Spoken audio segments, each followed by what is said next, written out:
السلام علیکم۔ منڈی بہاؤالدین سے ثقلین صابری کی رپورٹ۔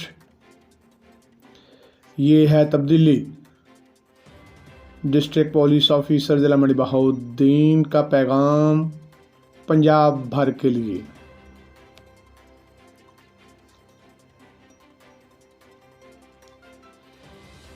انور سعید کنگرا ڈسٹرکٹ پولیس آفیسر ضلع منڈی بہاؤالدین نے ضلع بھر کی پولیس، جرائم پیشہ عناصر اور عوام کے لیے ایک میڈیا بیان جاری کیا ہے۔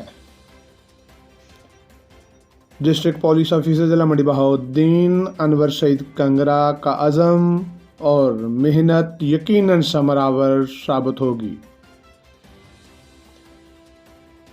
عوام کو امن و سلامتی میسر آئے گی اور لوگوں کو سکھ کا سانس نصیب ہوگا۔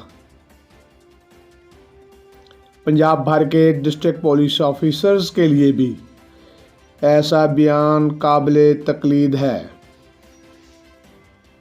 سال 2022 ناجائز اسلحہ منشیات کے مکمل خاتمے اور ناجائز قبضہ ختم کرنے کا سال ہوگا۔ اشتہاری ملزمان کی گرفتاریوں کا سلسلہ بھی تسلسل سے جاری۔ عوام کے جان و مال کا تحفظ، میرٹ پر انصاف کی فراہمی اور تھانہ کلچر کی تبدیلی پولیس کی اولین ترجیح۔ جنرل پولیس پنجاب راؤ سردار علی خان کے ویژن اور واضح احکامات کی روشنی میں جرائم کے خاتمے کے لیے ضلع میں ہماری حکمت عملی یہ ہوگی کہ پٹرولنگ اور ناکہ بندی کو مزید مؤثر بنائیں گے، مجرمان کے گینگ اور ان کو پناہ دینے والوں کی نگرانی کریں گے، کھلی کچہریوں کے ذریعے عوام کے مسائل براہ راست سنیں گے، ریسکیو 15 کو مزید متحرک کریں گے، تفتیش کے مراحل کو جلد مکمل بنائیں گے اور قانون شکن اور جرائم پیشہ عناصر کے خلاف انسدادی کارروائی کریں گے۔ تھانوں میں خوش اخلاقی اور تعلیم یافتہ لوگوں کی تقرری جو ہے اولین ترجیح ہوگی۔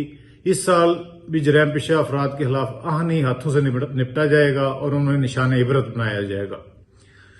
جبکہ اگر کسی پولیس اہلکار نے رشوت وصول کی یا طلب کی تو اس کے خلاف بھی وہی سلوک ہوگا جو سنگین جرائم میں ملوث ملزمان کے خلاف کیا جاتا ہے۔ اس سلسلہ میں ہر سطح اور ہر مرحلے پر انصاف کو یقینی بنایا جائے گا۔ پرچہ درج کرنے میں، تفتیش میں اور عدالتوں میں چلان داخل کروانے میں کہیں بھی انصاف سے روگردانی نہیں ہوگی۔ تفتیش میں گڑبڑ کرنے والوں کو پولیس کا غدار تصور کیا جائے گا اور اس کو عبرتناک سزا دی جائے گی۔ بہادر اور پیشہ ورانہ مہارت کا مظاہرہ کرنے والے پولیس اہلکاروں کو ہر قدم پر انعامات اور سرٹیفکیٹس دیے جائیں گے۔ پولیس تفتیش کا معیار اور اعتماد بڑھانے کے لیے ریفریشر کورس منعقد کیے جائیں گے، جبکہ تھانوں میں غیر قانونی حراست اور تشدد ہرگز برداشت نہیں کیا جائے گا۔ شہریوں کی جان و مال اور عزت